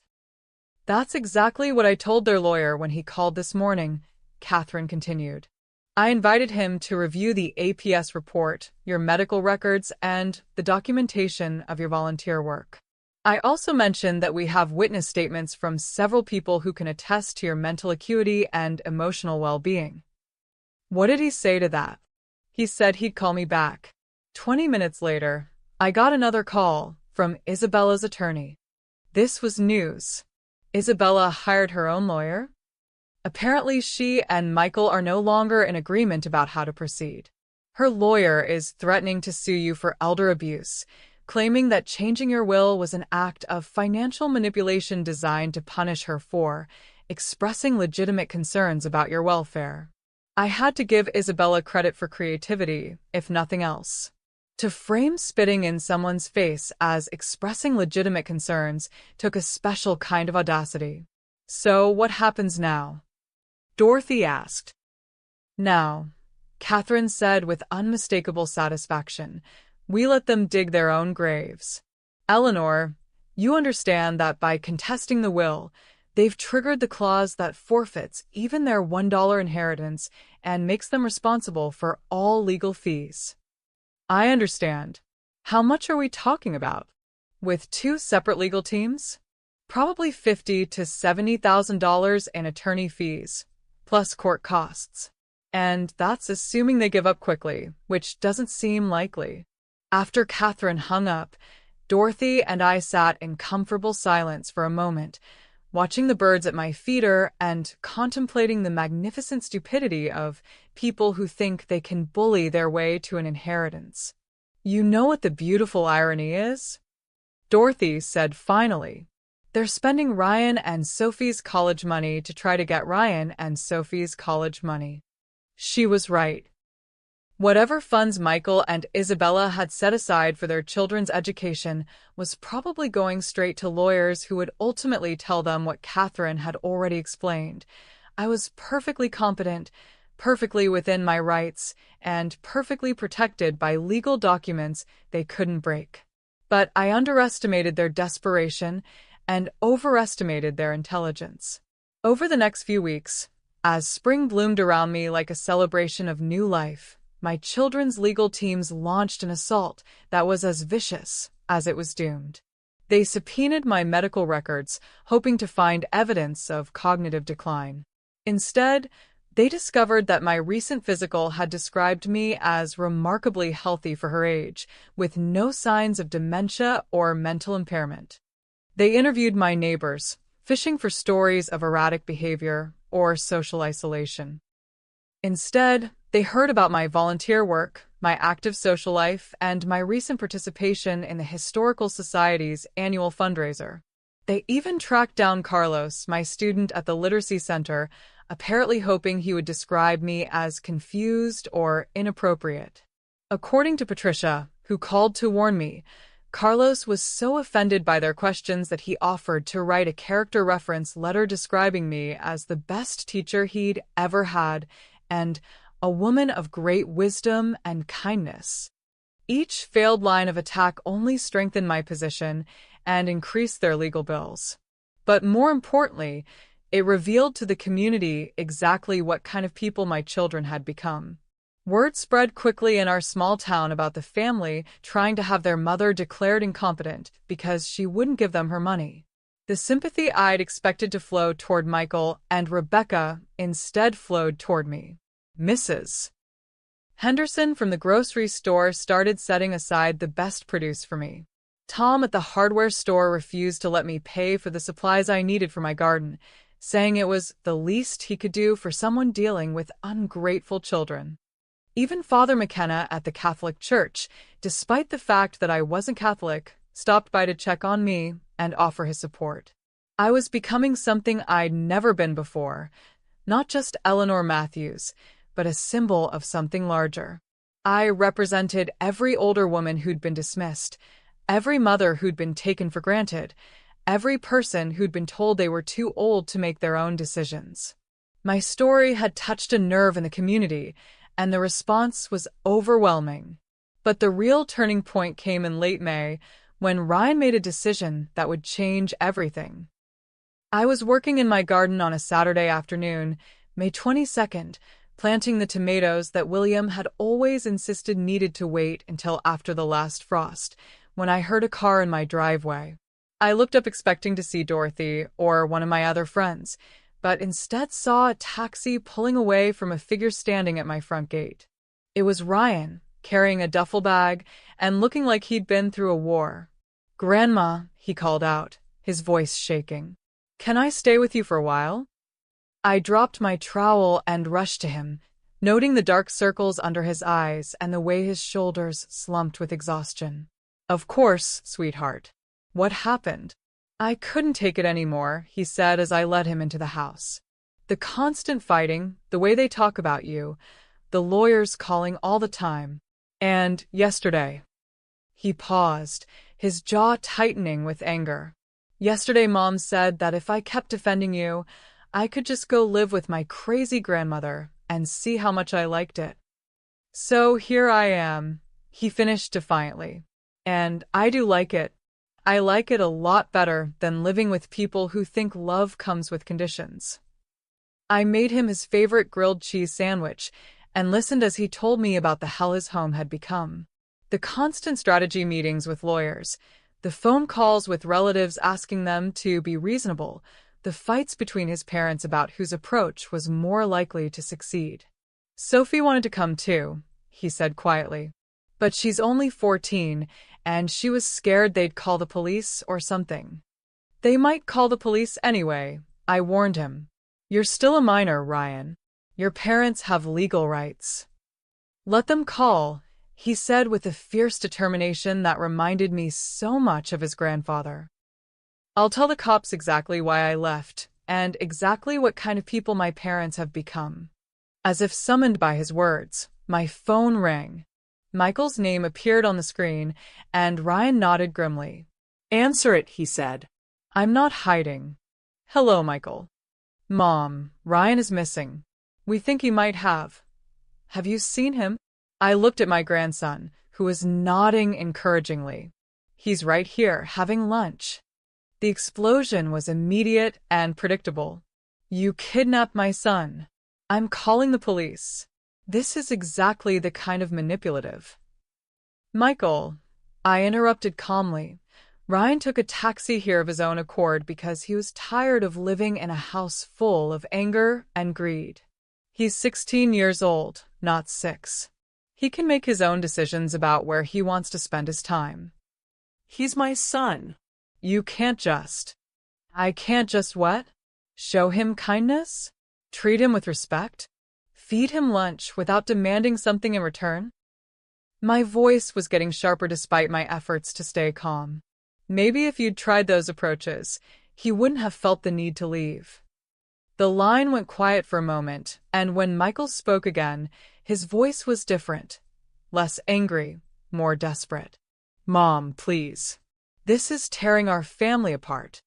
No, Michael, I said quietly. This family was torn apart the moment you decided I was worth more to you dead than alive. Ryan is just smart enough to see it. I hung up and turned to my grandson, who was looking at me with something approaching awe. That was incredibly badass, Grandma, he said, and despite everything, I laughed. Ryan stayed with me for 3 days, and they were among the best days I'd had since William died. We cooked together, worked in the garden together, and talked about everything from his college plans to his girlfriend to his fears about what his parents had become. Having him in the house reminded me of why I'd loved being a mother in the first place, not for the control or the gratitude or the eventual payoff, but for the simple joy of nurturing someone and watching them grow. On the 3rd evening, as we were finishing dinner, Sophie appeared at my back door. She'd ridden her bike over, she explained, because she couldn't stand being at home without her brother. Can I stay for dinner? She asked plaintively. There's nothing but frozen pizza at home, and nobody's talking to each other. As I watched my grandchildren help each other clear the table and wash dishes, without being asked, without complaining, simply because it was the right thing to do, I felt a profound sense of vindication. These children understood something their parents had forgotten, that love is shown through actions, not expectations. But Sophie couldn't stay the night. At 14, she was still too young to make the choice Ryan had made, and I wouldn't put her in that position. As I drove her home in my old sedan, Ryan riding shotgun like my personal bodyguard, I braced myself for the confrontation that was surely coming. Michael and Isabella were waiting on their front porch, their faces tight with anger and something that might have been shame. Rebecca's car was in the driveway too, suggesting this was a full family crisis meeting. "Thank you for bringing her home," Michael said stiffly as Sophie climbed out of the car.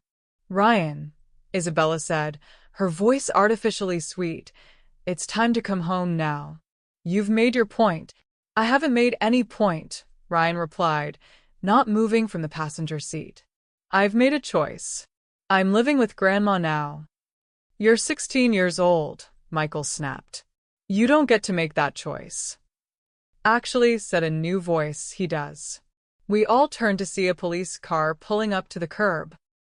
Officer Rodriguez, the same one who'd investigated the APS complaint, climbed out with the measured calm of someone who'd dealt with family disputes before. "I got a call about a missing minor," he said, looking around at the assembled group. "But I see everyone's present and accounted for." "Officer," Isabella began, "my son has been manipulated by his grandmother into running away from home. She's clearly not competent to." "Ma'am," Officer Rodriguez interrupted politely, "I'm familiar with Mrs. Matthews' competency status. Adult Protective Services investigated those claims and found them to be completely unfounded." He turned to Ryan. "Son, I understand you've been staying with your grandmother. Are you there by choice?" "Absolutely," Ryan said firmly. "My parents are trying to steal my grandmother's house, and I don't want to live with people who would do that to family." Officer Rodriguez looked at Michael and Isabella with the neutral expression cops use when they're trying not to show their personal opinions. "Is there any evidence that the minor has been harmed or is in danger while staying with Mrs. Matthews?" "Well, no," Michael admitted reluctantly.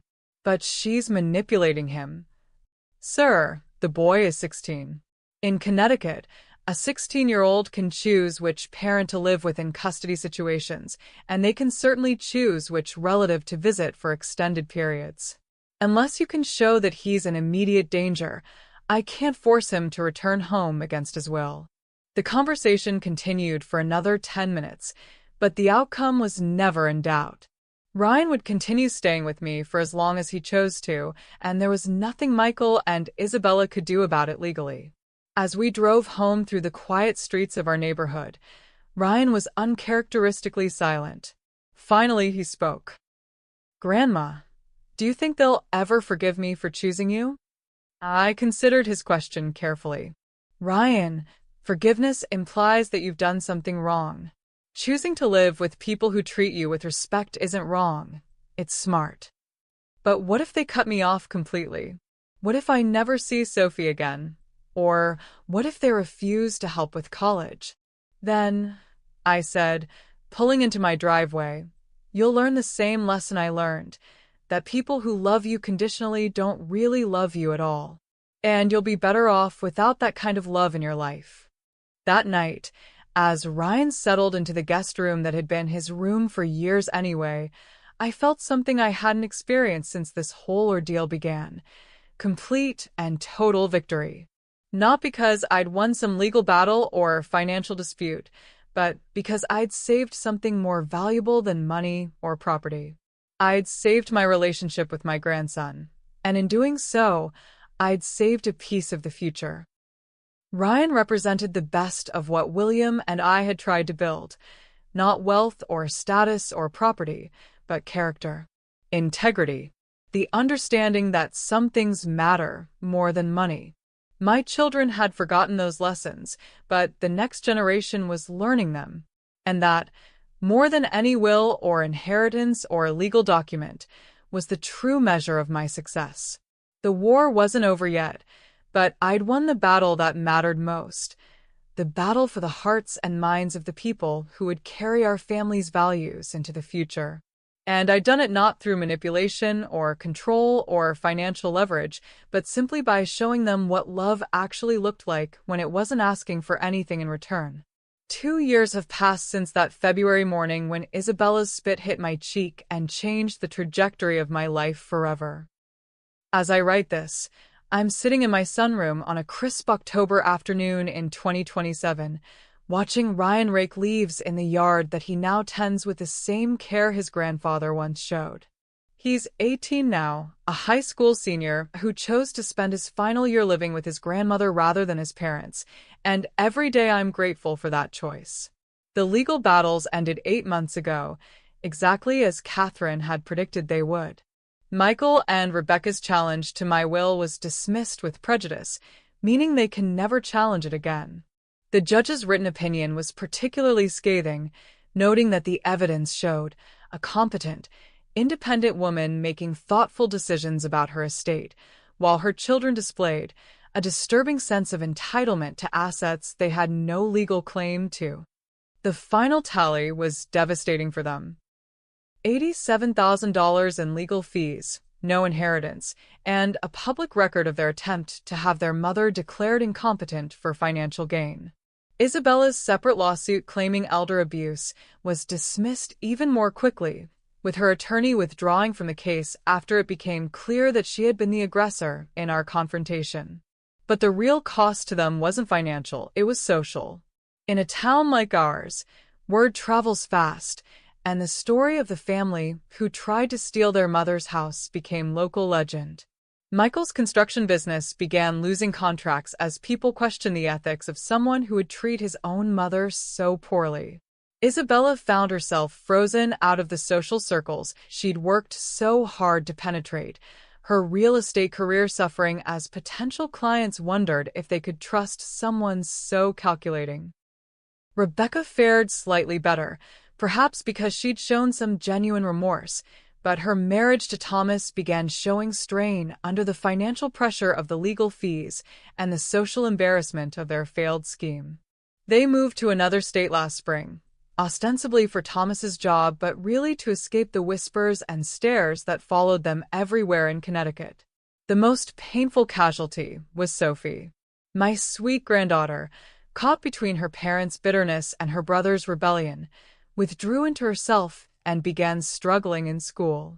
Michael and Isabella, consumed with their legal battles and financial problems, barely noticed until her grades had fallen so dramatically that she was in danger of not graduating with her class.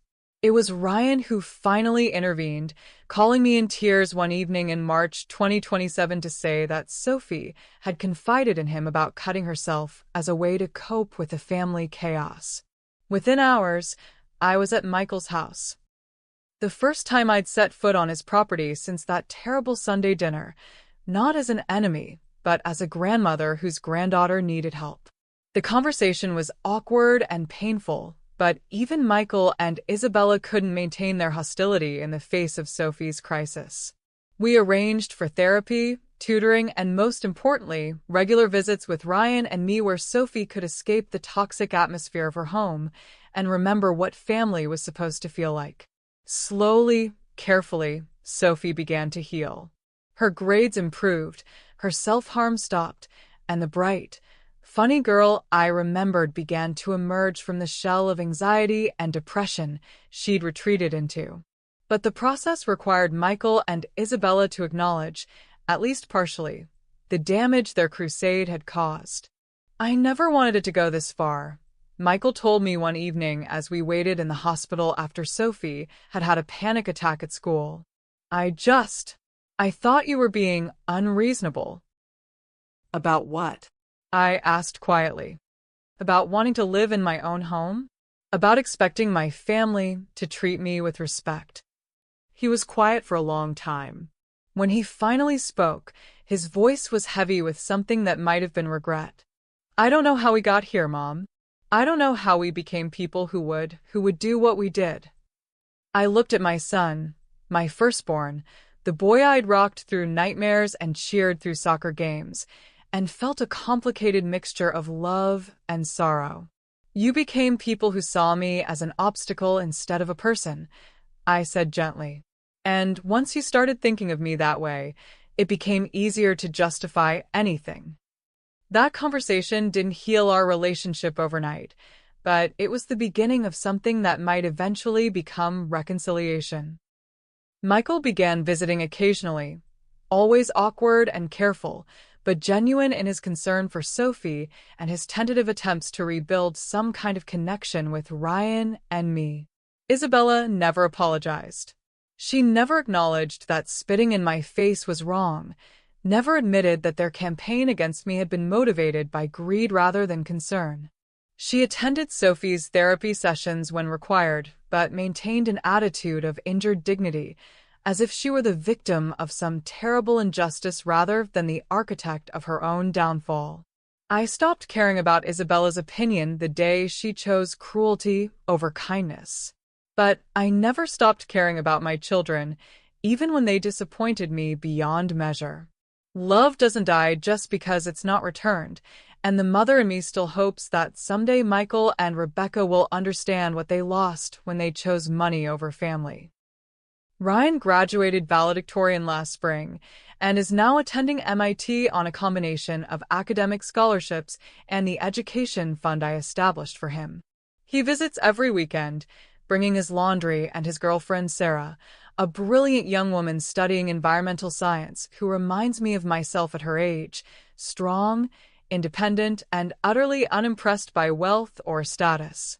Sophie is thriving as a high school junior, having inherited Ryan's academic gifts and my stubborn streak. She spends most weekends here as well, and this house has become what it was always meant to be, a place where young people learn that they're valued for who they are, not what they can provide. The William and Eleanor Matthews Fund for Second Chances has helped 67 adult learners pursue their education goals in its first 2 years of operation. Carlos, my first student, graduated with his GED and is now working toward an associate degree in business administration.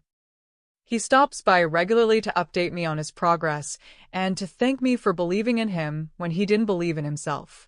The Literacy Center has become my second home. I teach 4 classes a week now and serve on the board of directors, using the organizational skills I developed raising children and managing a household to help expand their programs. Patricia jokes that I've become indispensable, but the truth is that they've given me something I'd lost, a sense of purpose that has nothing to do with other people's expectations. My health remains excellent, my mind sharp, and my conscience clear. I live exactly as I choose. Reading the books I want to read, eating the foods I enjoy, decorating my home to suit my tastes rather than my husband's preferences or my children's approval. It's a smaller life in some ways than the one I had before, when my world revolved around my family's needs and schedules, but it's entirely mine. The house that Michael and Isabella wanted so desperately to inherit will indeed become a museum after my death, just as my will specifies. The Historical Society has already begun working with me to catalog the antiques and family heirlooms that will be part of the permanent collection. Ironically, my home will be visited and appreciated by thousands of people over the years, preserving William's memory and our life together far better than any private ownership could have done. But perhaps the most satisfying aspect of my new life is the relationships I've built with people who knew nothing about my money or property when they chose to care about me. Dorothy remains my closest friend, a woman who values my company for its own sake rather than what it might someday be worth. My students at the Literacy Center see me as a teacher and mentor, someone who's investing in their futures without expecting anything in return. Even my neighbors and community members who initially heard about my family drama through gossip have come to know me as an individual rather than a character in someone else's story. I'm the woman who volunteers at the blood drive, who brings casseroles to families dealing with illness, who shows up to town meetings and actually reads the budget proposals before voting.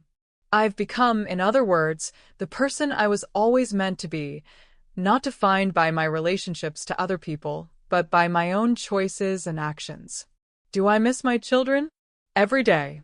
Do I regret the choices that led to our estrangement? Not for a moment. Because the alternative would have been to surrender my autonomy, my dignity, and my right to determine my own future in exchange for the illusion of family harmony. I would have ended up in some sterile, active adult community, surrounded by people I didn't choose, living according to rules I didn't make, while my children divided up the life William and I built together like they were picking over items at a garage sale. Instead, I'm living in the home I love, surrounded by people who respect me, engaged in work that matters, and secure in the knowledge that every day is mine to shape as I see fit. At 74, I'm having some of the best years of my life, and I owe it all to that moment when I chose dignity over peace.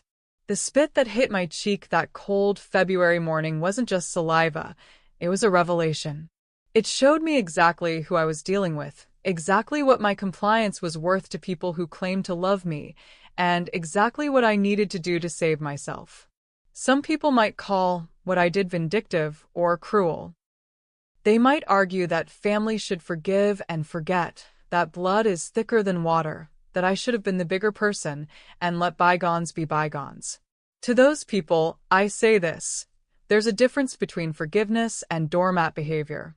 There's a difference between love and enabling abuse. And there's a difference between being the bigger person and being a victim. I chose to be the bigger person by setting boundaries and enforcing consequences. I chose love by refusing to accept treatment that wasn't loving. I chose forgiveness by forgiving myself for all the years I let other people's expectations define my worth. My story isn't about revenge, though there's certainly an element of justice in it.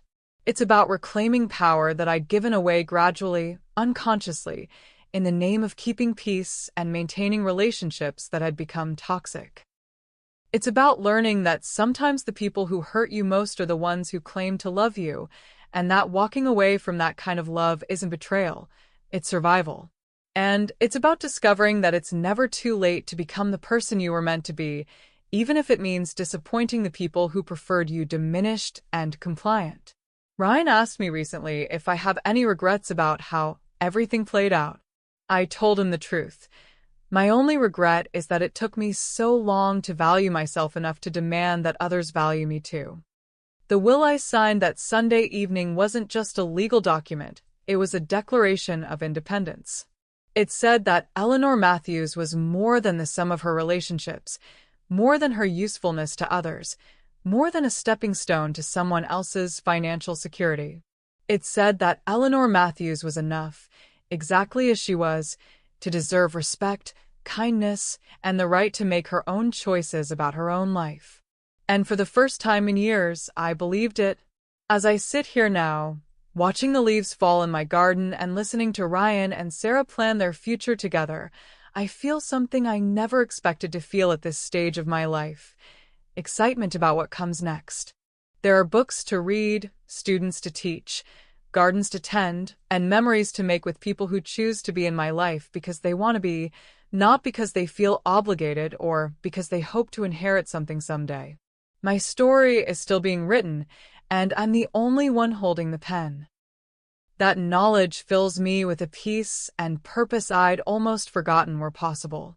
The girl who married William Matthews at 27 might not recognize the woman I've become, but I think she'd be proud of her. I think she'd be amazed to discover that it's possible to lose everything you thought mattered and find out that what actually matters was there all along, waiting for you to be brave enough to claim it. I am Eleanor Matthews. I am 74 years old. I am a teacher, a friend, a grandmother to children who still understand what love actually means. And I am finally, completely, unapologetically free. Thank you for joining me for this extraordinary story of courage, boundaries, and the radical act of choosing yourself. Eleanor's journey reminds us that it's never too late to reclaim your power, that love without respect is just another form of control, and that sometimes the family you choose matters more than the family you're born into. If Eleanor's story moved you, please subscribe to her true stories for more real tales of women rising from the ashes of betrayal and disappointment. Share this video with someone who needs a reminder that their worth isn't determined by other people's expectations, and that dignity is always worth fighting for. What boundary do you need to set in your own life? What power have you given away that you need to reclaim? Let us know in the comments. We read every single one, and your stories inspire us to keep sharing these tales of triumph. Remember, your true story is still being written, and you're the only one who gets to hold the pen. Make it a story worth telling. Until next time, keep rising, keep fighting, and keep believing in the power of your own voice. You're stronger than you know, braver than you feel, and more valuable than anyone who doesn't see it deserves to discover.